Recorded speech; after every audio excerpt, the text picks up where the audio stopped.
우리 안학현 박사님 나오셔서 소개하시겠습니다. 이분은 70세 넘어가서 박사학위 하신 분이시네요. 박수 한번 주시죠. 안녕하십니까. 안학현 박사입니다. 이렇게 예수 한 몸 세미나에 나와서 이렇게 제가 장례식에 소개를 할 수 있도록 하나님께 감사하면서 영광으로 생각을 합니다.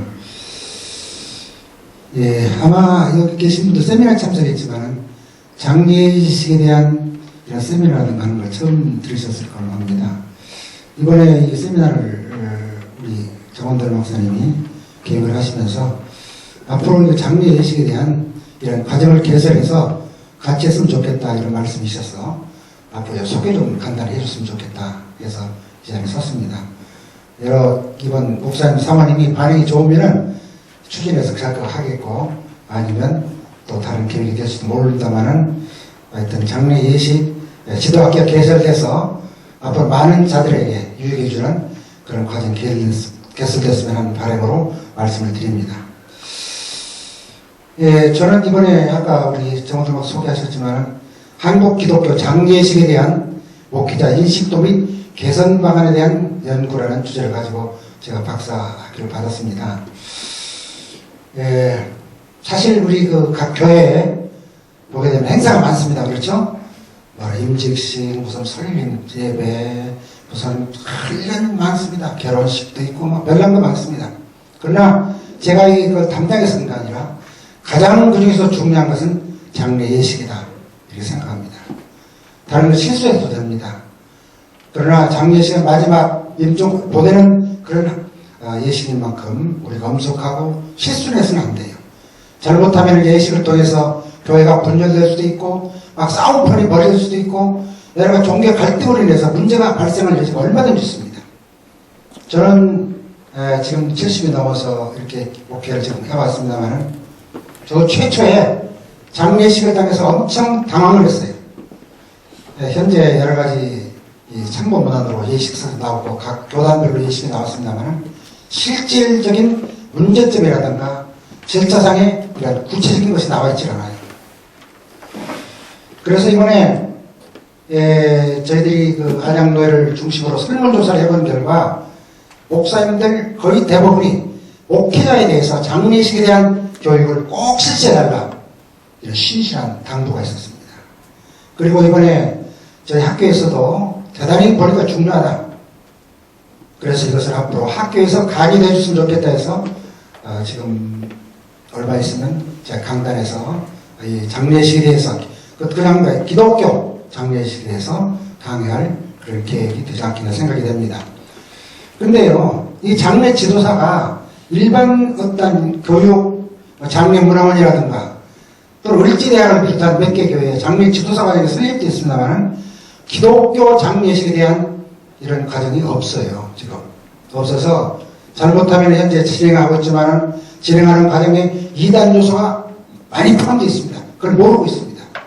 그 다음에 각 교단마다 지금 예식서로 상의합니다. 전부 다 똑같지 않아요. 여러 가지 절차라든가 어디는 분양을 한다, 어디는 분양을 해서는 안 된다, 촛불을 킨다. 언어 사용의 문제도 우리가 지금 모르지만 이단적인 요소들이 비기독교적인 많이 포함되어 있는 걸 모르는데 그걸 하고 있어요. 그리고 특별히 먼저 말씀드린 것은 이 기독교 장례 예식은 선교와 직결된다. 우리 박근혜 대통령이 얘기했지 않습니까? 우리 통일은 대박이다 말씀하셨지만은 장례식은 대박이다. 선교의 전략 중에 대박이다.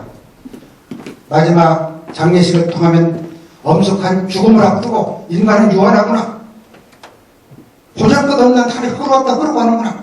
이런 가장 예민한 것이 장례의식입니다. 그때 우리가 설교를 통해서 이렇게 그런 소망을 주고 마지막 남은 생을 우리 어떻게 살 것인가 생각할 때요. 저는 많은 경험을 통해서 많은 자가 장례의식을 통해서 또는 여기에 보게 되면 거의 다 성장과 관계가 있다 하는 것이 설문조사를 통해서 97.9%가 성장과 관계가 있다고 응답을 했습니다. 그 다음 결신을 경험한 게 예식이 끝난 얼마나 결신을 경험했느냐 90% 정도가 전도 결심한 사람이 있다. 이렇게 나왔어요. 그래서 이것은 그렇게 생각해요. 아, 이거 무슨 장례식, 우리 교회는 얼마 뒤에 내가 장례식할 기회가 어떻게 되는가? 몇 명도 되는데 어때? 아닙니다. 자기 교회 장례식이 할지라도 저는요, 저희 교회 장례식하고 다른 교회 장례, 교인의 장례에 제가 집례해서 많은 사람을 결실을 시켰습니다. 어떤 경우가 있냐면 교회를 다니다가 안 다닙니다. 세상을 떠나거나 부모가 떠났습니다. 교회도 없어요. 마지막 저가다 보니까 지금까지 안 다녔지만 마지막에는 기독교식을 하고 싶다는 그런 사람이 있어요.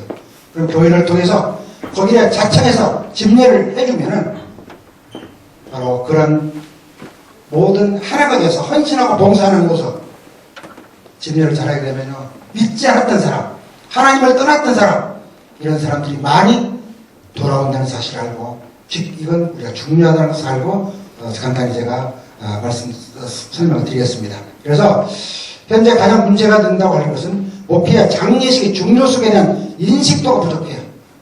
그냥 하나의 행사지, 그냥 뭐 별거 있어? 그래서는 하나의 일반적인 의례적인 하나의 형식적인 행사로서 생각하는 그런 경우들이 많습니다. 그래서 부족함으로써 인식에 대한 인식이 부족해서 기독교에 대한 위상을 흐리게 하고 있습니다. 또는 이 장례식은 긴급 발생이 됩니다. 그죠? 결혼식이라는 거 한 달, 두 달부터 날짜 잡습니다. 장소를. 그러나 당장 어떤 경우는 오늘 갑자기 세상을 교통사고로 따라서 당장 다 집례할 경우들 빈번히 발생하는 거예요. 그럼 당황합니다.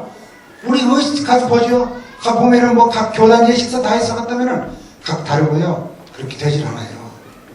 그래서 이러한 잘못하면 집례시에는 문제가 발생할 수 있다. 또한 한국기독교 장례식은 이단적인 요소 등 여러 개 많은 문제점이 포함됐다고 말씀드렸습니다만, 그래서 참된 기독교적 장례식을 찾아보기 힘듭니다. 저는 그 몇 번 오래 하면서 보니까 이 장례식이 싸우는 거 봤어요. 장례 기독교식으로 하는데요, 불교 믿어요. 와서 절하려고 합니다. 딱 했으면은 왜 절하야 되느냐 그러고서 막 싸우고 이런 거 안 봤으면 보잖아요.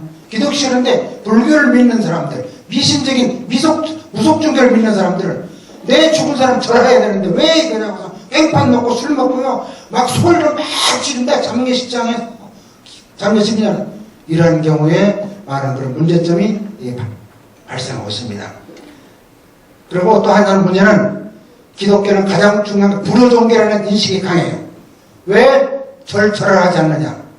그렇죠? 가장 보니까 불효종교라는 인식이 강합니다. 그래서 잘못하면 불신감을 초래하는데 어떻게 이것을 해석할 것인가? 오히려 장례식을 통해서 우리가 효종교라는 인식을 할 수 있어요. 꼭 절만 하면 되는 거 아닙니까? 모든 교인들이 헌신하고 봉사하고 질서정연하게. 지난번에 제가 한번 얘기 드리면요, 우리 친척 좀 있어가지고 장례를 집례를 했어요. 근데 상대방이 뭐냐면 아주 불교의 아주 골수통의 불교적이에요. 그래서 저는 상대방이 아마 기독교식으로 하게 되면 문제가 발생할 것입니다. 시끄러울 겁니다. 그런 얘기 들었어요. 그래서 아니다. 가서 제가 그 상주한테만 이해를 시키고 무조건 내가 밀어붙일 테니까 저가 하라고 해서 했어요. 질서정연한 장례, 시신 안치질 가서 그 입건하는 것까지도 시체를 만지면서 전부 이렇게 저가잖아요. 다 끝나고 나서요, 그 사람한테 감동받았어요. 불교에 와서 얼마나 감사하다고 하는지. 그러면서 들리는 얘기 하나, 야, 앞으로 교회에 다녀야 되겠다, 이런 얘기를 들었습니다. 그러니까 이만큼 장례식이라는 것은 그 장례식을 통해서 우리가 교회의 성장을 가져올 수 있는 선교제적, 바로 장례식장은 선교 장소다, 이렇게 우리가 생각을 할 수가 있는 것입니다. 그 다음에 아까 얘기했지만 교단마다 예식 규정이 상이합니다. 그 다음에 장례식은 특수한 경우에 장례식 절차가 규정되지 않았어요. 무슨 시신이 없는 경우가 있어요. 그래서 사고로, 비행기 사고로서 바다에 빠졌습니다. 어떻게 합니까? 시신 중 기증자들이 발생했습니다. 기증할 거 어떻게 할 겁니까? 기증식에 대한 거. 일부 나와 있지만은 구체적인 것이 없어요. 이런 것이. 불신자들에 대해서 어떻게 그러면 그 사람이 가족은 믿는데 그 돌아가신 분을 믿질 않아. 이런 장례식을 어떻게 할 것인가? 이런 문제요, 복잡합니다. 저는 이번에 이 논문을 통해서 거기에 모든 주요 교단과 다 포함시켜서 전부에 분석해가지고 문제점, 이단적인 요소 다 배제하고 모든 장례식을 다 포함시켰습니다. 여러 번 볼 필요 없도록 성경 찬송 전반적으로. 그래서 만일 개설이 되면 그런 걸 소개를 해드릴 것입니다. 그 다음에 우리가 올바른 기독교 장례식을 통하여 오히려 기독교에 대한 새로운 인식을 모색할 수 있다 해보니까 그냥 꼭 우리가 생각하는데 절만하지 않지만은 아까 얘기했던 여러 가지 하나가 돼서 헌신하고 봉사하는, 야, 기독교라는 것은 대단한 거구나. 그리고 그 절만하지 않지만은 우리가 고인에 대한 유언을 기리고 교훈을 기리고 이렇게 해서 공적을 취함으로써 우리는 얼마든지 절하지 않는 것을 대체할 수 있는 방법들이 얼마나 있습니다. 아, 보니까 진짜 이 기독교가 그런 게 효종교구나 인식을 다시 시킬 수 있다는 얘기입니다.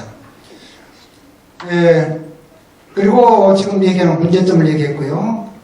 그 다음에 앞으로 장례식 학교가 설립이 돼서 운영이 된다면 다음과 같은 내용을 교육을 실시하고자 합니다.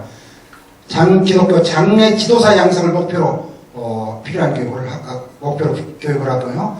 그 다음에 장례 현장에서 발견되는 실질적인 문제점을 심층 분석하여 개선 방안을 제시하고자 합니다. 지금 보니까 논문들이 있는데요. 제일 제가 논문을 하면서 어려웠던 것은 일반 이론적인 장례식에 대한인데 실질적으로 집례하다 보면 문제가 발생해요. 우리가 그냥 해서 가면은 어떤 데 가서 하관 예배라고 드리고 가면은 저기 화장터에 가면은요, 화장장에 어떤 예입장 가면은 찬송 못 불러. 예배 못 드려요. 시끄러워서 안 됩니다. 보통 예배도. 그렇게 현재 장례에서 문제가 발생 어떻게 해야 될 것인가, 이런 환경에서 어떻게 해야 될 것인가, 그런 것까지도 전부 다 제시가 될 것입니다. 네, 그 다음에 각 시대의 상황을 변화가 되고 있습니다. 지금 그렇죠? 옛날에는 매장이었지만은 지금 화장이 70몇 프로에서 곧 80% 되고 있어요. 지금 예식 세대는 거의 다 외장 위주로 되는 걸 화장 위주로. 화장해서 우리가 전부 화장장에서부터 납골당에 가서 이런 절차에 있는 자연장 전부 있습니다. 거기에 대한 구체적인 문제까지 다 다뤘습니다. 네, 그 다음에 그런 여러 가지 주요 권한별 예식이 상이하기 때문에 이걸 분석해서 성경적으로 신학적인 문제점을 파악하여 새로운 통일된 장례식 모델을 다 통합해서 제시를 하고자 합니다. 그 다음에 아까 얘기했던 특수 상황에서의 장례식 절차에 대한 새로운 장례식 모델을 제시하고요. 그 다음에 장례 예식과 교회 성장 관계를 갖다가 심도 있게 분석해서 제시를 하고 교회 성장을 모색하는 그런 것을 제시하고자 합니다. 그 다음에 제반 장례식의 예식 절차에 따른 지침, 성경, 찬송, 그것이 전부 다 통합을 해가지고 성경 구절은 몇 절, 찬송은 어떤 거, 이렇게 해서 예시를 해서 부를 찬송 한 가지가 아니라 몇 가지씩 이렇게 선택해서 부르도록 제시까지 다 이렇게 했습니다. 그 다음에 특별히 이번에 저희들 백석교단의 안양노예를 중심으로 해서 목회자들 인식조사를 했습니다. 거기에 대해 보면 여러 가지 구체적인 바로 56개 문항에 대한 구체적인 문제점을 다 제시해서 심도 있게 분석을 해서 거기에 대한 문제점, 실질적인 문제점이 뭔가 이런 것을 갖다 제시하고 개선 방안을 갖다 모색을 합니다. 그 다음에 마지막으로 올바른 기독교 장례 예식을 통하여 교회의 선교적 목적이 뭐고, 그 다음에 사회적 기능 등을 감당하는 물론 기독교에 대한 새로운 인식으로 교회 부흥이 일어나도록 기대를 하면서 교육을 하고자 합니다.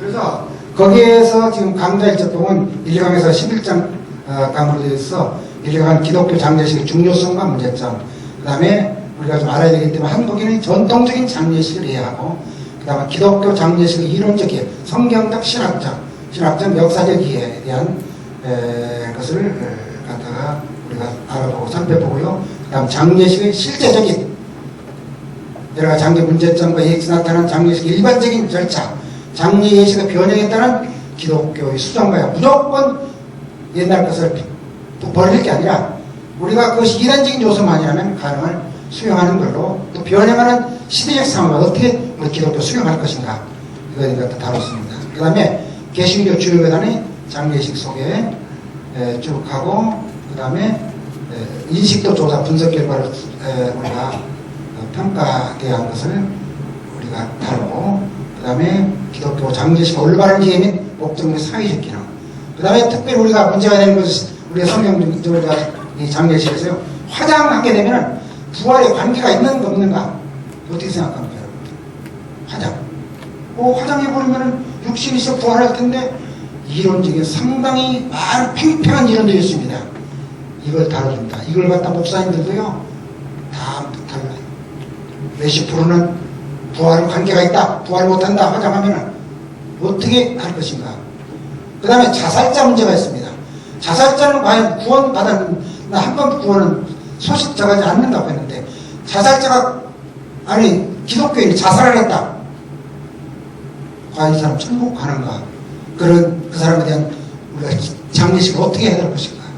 중요한 문제입니다. 대단히 이거 화장 부활 자살자의 문제. 그 다음에 전반적으로 이렇게 새로운 장례식 모델을 제시하고 마지막에는 향후 발전을 위한 제안 및 발전 등을 토의하는 것으로 합니다. 어떻든 결론적으로 말하면 기독교 장례식은 단순한 예식이 아니라 대박 선교의 현장으로서 놀라운 그런 부성적을 가져올 것이라는 것을 확신합니다. 두서없이 그냥 말씀을 드렸습니다. 해주시고 경청해 주셔서 감사합니다.